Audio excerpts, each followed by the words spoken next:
Kurata is a genius programmer and robot enthusiast who had a room full of small robot models. One night, on his way back from work, he is hit by a car and dies. In another world, a carriage carrying an old man named Lori, his daughter Celestina, and her son Ernesti is attacked by demon beasts. While Lori and Celestina defeated the smaller ones, a larger beast threatened to devour Ernesti. Matthias, Ernesti's father, rescues them with his silhouette knight. It's revealed that Ernesti is the reincarnation of Kurata. Seeing the knight awakened Kurata's passion for robots, and he vowed to become a silhouette knight pilot. Ernesti worked tirelessly to achieve his dream, using his programming knowledge to master magic quickly. One day, he encounters Arkid and Adeltrude, who are trying to escape from their home. Adeltrude falls from the roof, but Ernesti uses his magic to save her. The siblings are amazed by his abilities and ask him to teach them magic, which he happily agrees to. The trio then enters the Academy for Night Runners together, where they made a dwarf friend named Batson, who wanted to become a mechanic for Silhouette Knights and Knightsmith. Ernesti meets Batson and becomes friends. They visit Batson in the workshop and come up with an improved design for the magic rod, which impressed the dwarfs working there, and they made a prototype for him.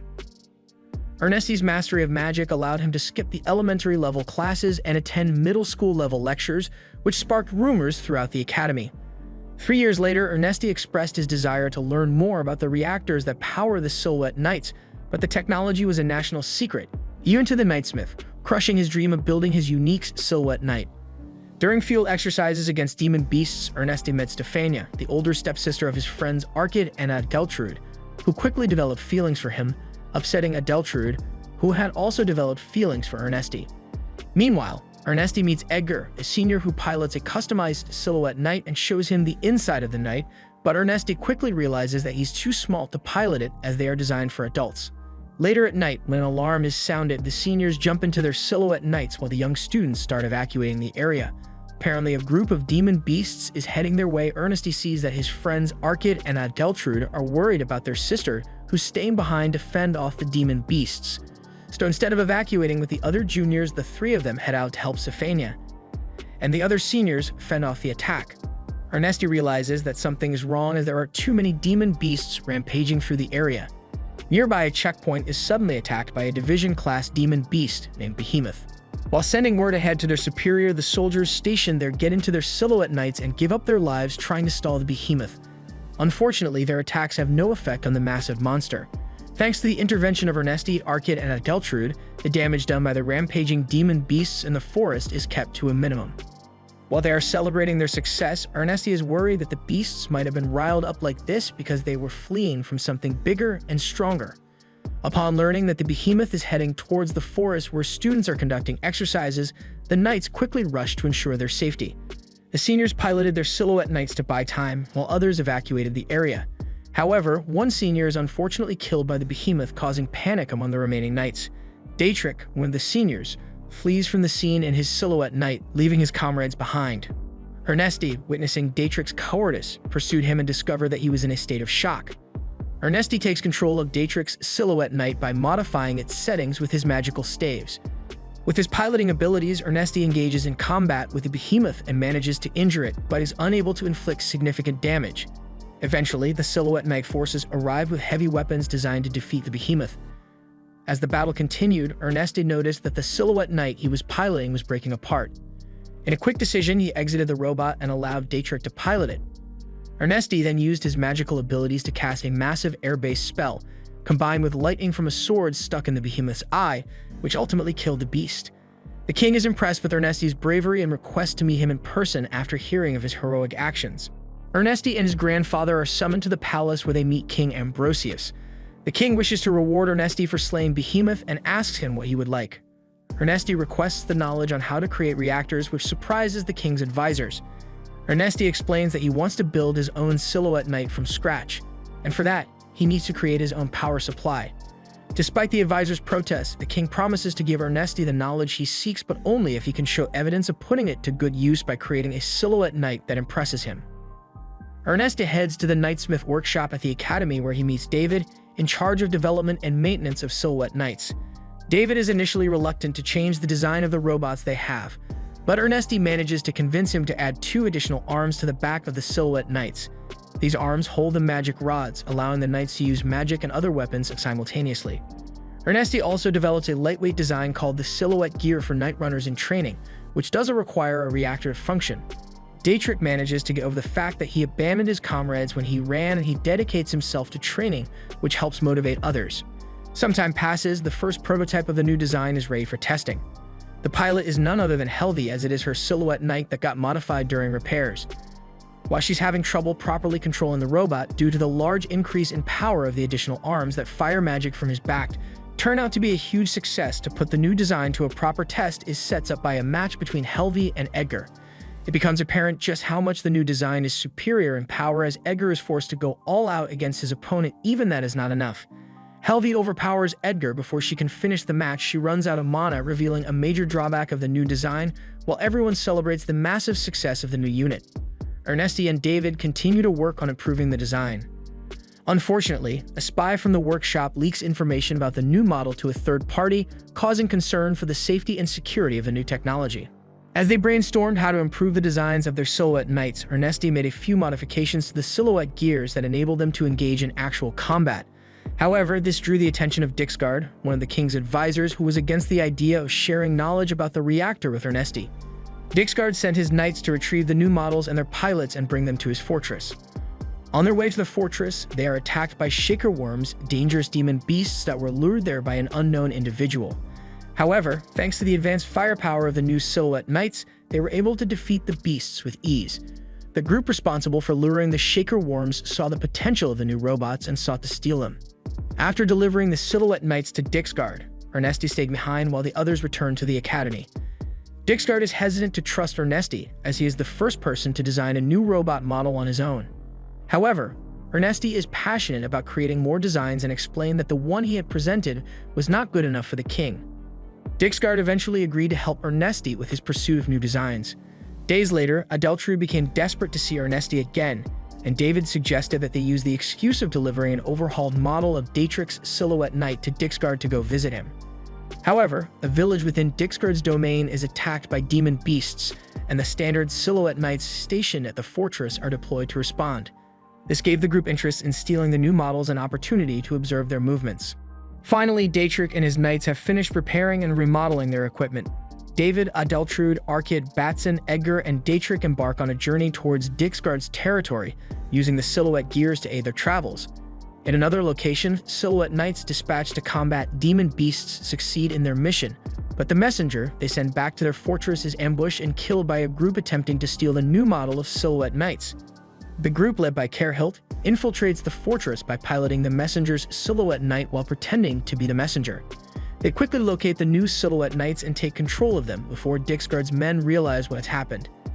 Despite the presence of Knight Commander Molten and his unique Silhouette Knight, they are unable to defeat the infiltrators, who then decide to escape, leaving a few of their men behind to keep Molten occupied.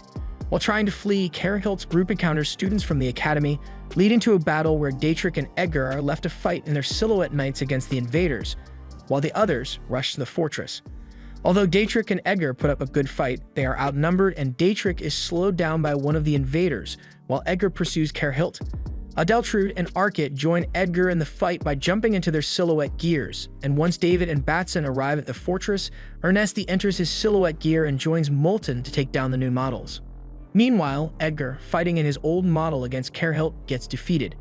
Dietrich is victorious but is interrupted while pursuing Kerhilt by a horde of demon beasts. He stays behind to defend Edgar from the beasts, and soon Adeltrud, Arkid, Ernesti, and Molten join the fight. They manage to fend off the demon beasts, but by the time they finish, Kerhilt has already escaped. Investigation reveals that the demon beasts were used by those who stole the new models, and they were most likely from another kingdom. To reward Ernesti and his friends for their efforts during the infiltration crisis and enhance the safety and security of his future projects, the king creates a new order, the Order of the Silver Phoenix, with Ernesti as its commander. The new model of the Silhouette Knight is also successfully retrieved. Models of the Silhouette Knight developed by Ernesti are sent to the kingdom's greatest research lab. It is analyzed by Alvar and Geisga, the most renowned researchers around. Geisga is determined to make improvements to the model so it can be mass-produced, which will serve to show Ernesti just how inferior he is to him. Returning to the academy, Ernesti is quick to start developing new things. Using his position, he is able to get more resources from the government, so he builds upgrades for the Silhouette gears, allowing them to be used by anyone. With minor adjustments, they become the perfect tools for working with silhouette knights, as it is easy to move heavy and large materials with them. A message arrives from the king announcing that there will be a match between silhouette knights developed by Ernesti and those from the research lab in 10 months, giving them time to create and test new units. This fires up Ernesti, who goes all out by coming up with new ideas for the robot designs. Among the designs is a special unit built for two, which he designs with the siblings Adeltrude and Arkid in mind. He also comes up with an idea to increase the security of the robots, developing magical keys that are needed to start them up in order to prevent them from getting stolen. Finally, the time of the match has come. It is Gaiska's laboratory that marches into the larger arena first, displaying the improved version of the design that was delivered to Dixgard. The king is happy with the show of force they are able to display just by lining up, but once the Order of the Silver Phoenix enters the arena, everyone is left speechless. Their new designs are something to behold, with the most eye-catching one being piloted by Adeltrude and Arkid, which resembles a centaur pulling a metal chariot that serves as housing for their other three silhouette knight prototypes, which are Dietrich and Edgar's new models and Ernesti's very own first model. While the audience is excited and praises Ernesti for his genius, Gaiska seems to be infuriated that all of the glory is going towards the boy. Before long, the mock battle begins and even Prince Emrys has come to spectate the match. Ernesti surprises everyone when he fires up his silhouette knight, which is able to fly at astounding speed. With that, he clears a path for Arkid and Adeltrude to punch through and disrupt their opponent's formation with the help of their centaur-like silhouette knight. Since the laboratory's robots are piloted by elite knight runners, they are able to fight back against the still inexperienced students.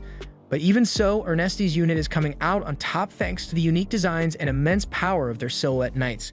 With some of Gaiska's units broken down and Ernesti running out of mana, the king stops the match satisfied with the results he witnessed. Gaiska meets with Ernesti, appearing to be infuriated with him at first, but as they begin talking, it becomes evident that they are both just obsessed with robots. Their talk reignites Gaiska's passion, and he becomes as determined as ever to show Ernesti that he can come up with brilliant ideas as well. Ambrosius announces to Emrys that he will be stepping down as king and having his son, Leo Thomas, Emrys' father, take over the role. The reason for this is that he wants to spend his final days doing what he loves, which is piloting his silhouette knight. Thus, Ambrosius and Emrys meet with Ernesti, requesting from him to build unique silhouette knights for both of them. Ernesti is more than happy to oblige, and soon thereafter, two new units are finished, one golden lion and one silver lion. In order to decide who gets to pilot which, the former king and the prince have a match.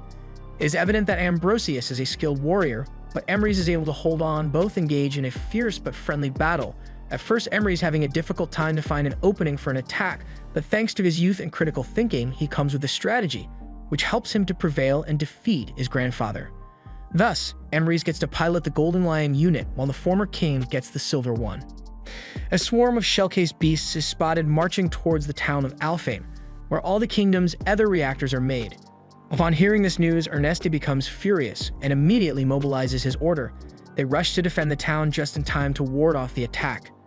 Gaiska's squad seems to face difficulty fighting horde monsters, but the Order of the Silver Phoenix employs their new robots to engage the monsters and save the defenders, while Emrys displays his powerful Golden Lion with wide-range attack, forgetting that launching potent attacks consumes vast amounts of mana. To put an end to the invasion of the demon beasts, Ernesti decides to find and take on the queen of the shell-cased beasts, accompanied by Adeltrude and Arkid in their centaur-shaped knight. The trio battles against the massive monster as big as Behemoth, utilizing the firepower of their new silhouette knights to unleash an electrical attack. Fortunately, they bring the monster queen down, and Ernesti finishes her off similarly to how he defeated the Behemoth in the past. Ambrosius acknowledges Ernesti's numerous accomplishments and grants him the right to learn about the other ether reactors. Ernesti is granted access to Alfheim, where he is taken by the former king and Alvar, who reveals that he is part of a different long-lived race with long ears called the Alves. Apparently, they live in harmony with an Alfheim where they use their unique abilities to create the ether reactors, but Alvar does not possess the knowledge that Ernesti seeks. Therefore, they must first visit the great elder of the Alves, Quittery. While conversing with Ernesti, she quickly realizes that he is different from other humans, as he possesses knowledge that is completely alien to the humans of this world. She grants Ernesti permission to learn anything he wants to learn, and he takes advantage of this opportunity to the best of his abilities. Thanks to his exceptional understanding of magic, he masters the arts that Alves use to manipulate magic and shape materials according to their will. Although initially skeptical that he would be able to learn anything, the Alves are amazed at Ernesti's astonishing speed in mastering everything they throw at him. Ernesti discovers that the best cores for other reactors are made from powerful demon beasts, and the former king grants him permission to use the remains of the behemoth and the recently slain demon beast queen as he sees fit. As a result, Ernesti sets out to build the robot of his dreams, incorporating his newfound knowledge of the All's magical arts and the use of powerful demon beast cores. Ernesti decides to remain behind while the former king comes back only to be trapped by Silver Phoenix, asking him about Ernesti. In just 3 months, Ernesti was able to gain knowledge of Alls and visits Quittery to say his farewell. The Kingdom of Zalaudic has assembled a formidable army, bolstered by their latest Black Knight models of robots. They initiated their invasion of neighboring kingdoms with lightning speed, quickly conquering city after city until they reached the kingdom of Kushpercha. Despite fierce resistance, the Kushpercha forces struggled to hold their ground against the advanced Zalaudic army. Zalaudic then introduces their trump card, levitating ships that drop their Black Knights behind enemy lines, causing chaos and ultimately crushing the Kushpercha defenders. The Kushpercha king realized that the battle was lost and decided to make a final stand to give his daughter, Eleonora Miranda, a chance to escape. He calls for a one-on-one duel and fights against Prince Cristobal from Zalaudic, but is defeated and gets killed with ease due to Prince Cristobal's powerful robot design copied from Helvi's Silhouette Knight. While running away, Eleonora resists because she doesn't want to leave without her father, but her stepsister forces her to escape. While they are trying to escape, as her escort is captured by enemy forces at a nearby checkpoint.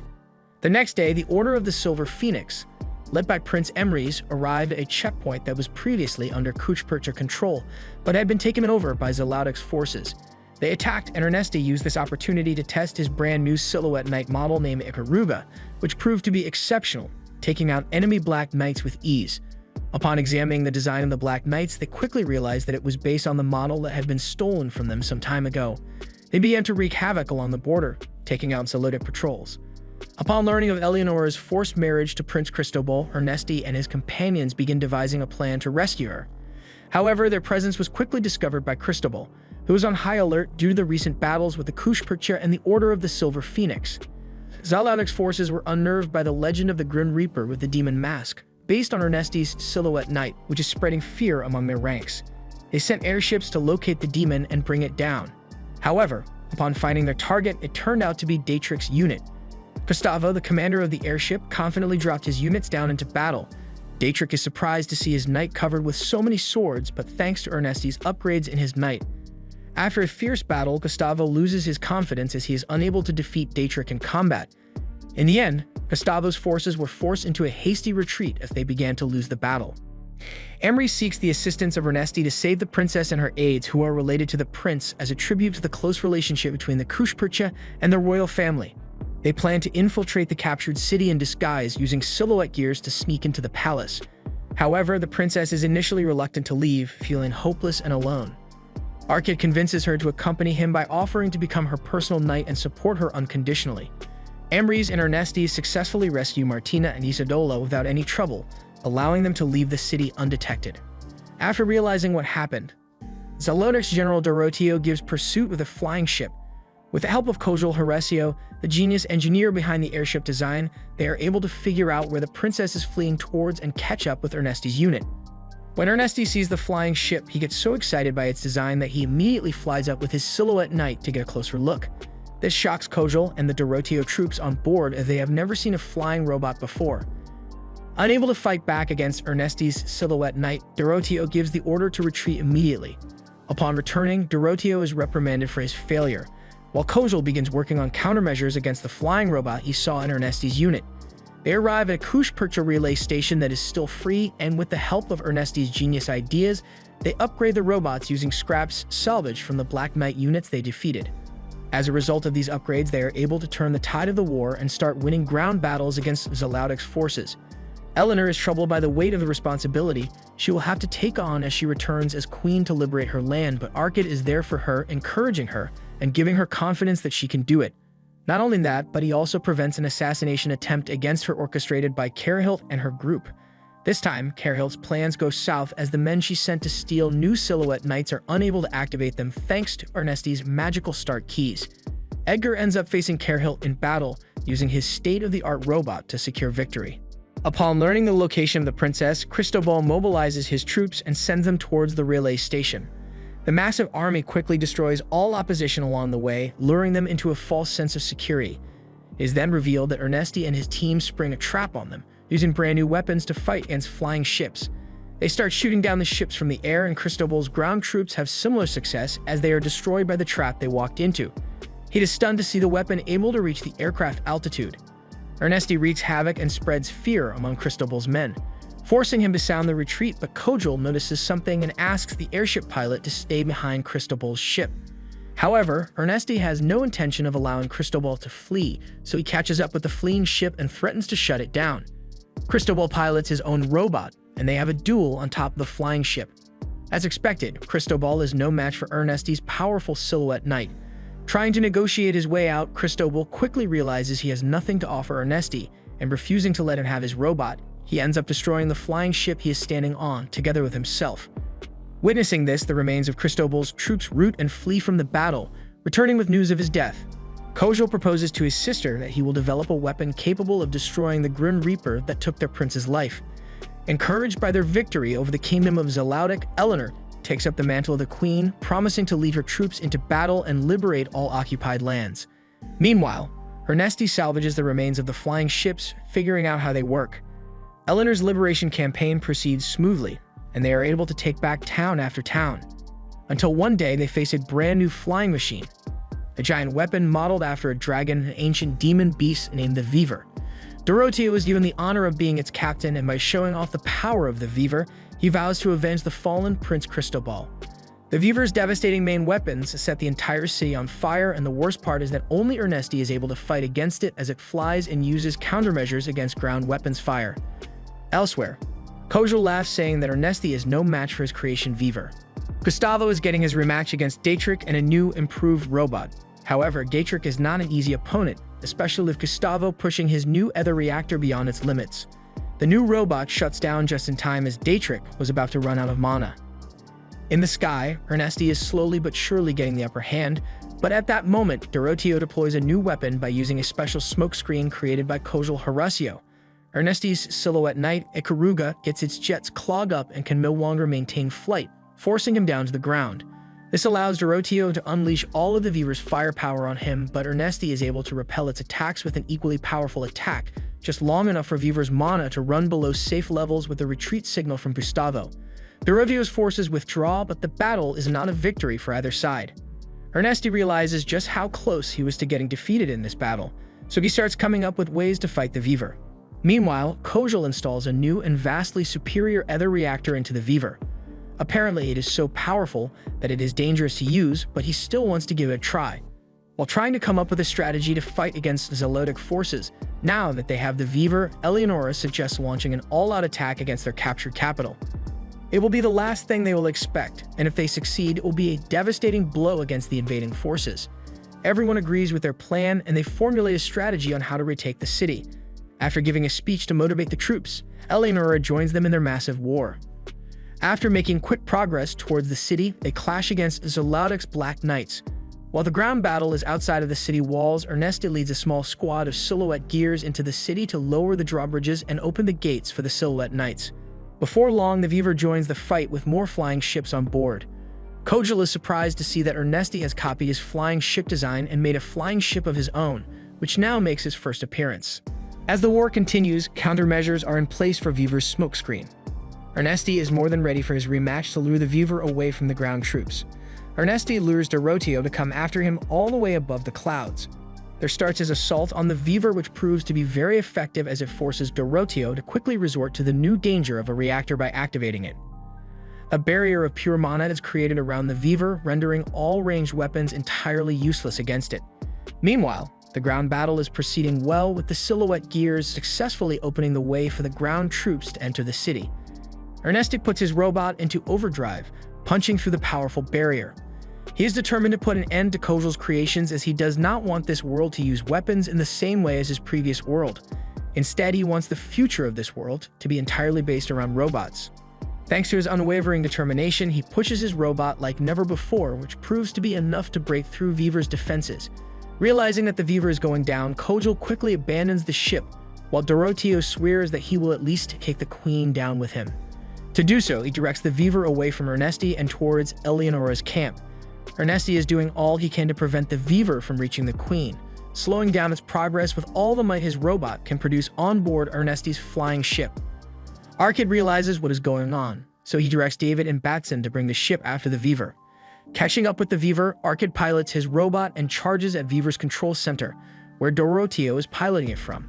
He's able to land a devastating blow onto it, causing it to go up in flames together with Dorotio. Thus, the victory is secured, and the capital of Krushpercha is liberated from Zalaudek and occupation. After Eleonora's official coronation, Ernesti and his unit prepare to return home. Before they leave, Eleonora comes to visit Arkid, whom she has developed strong feelings for, and confesses her feelings to him.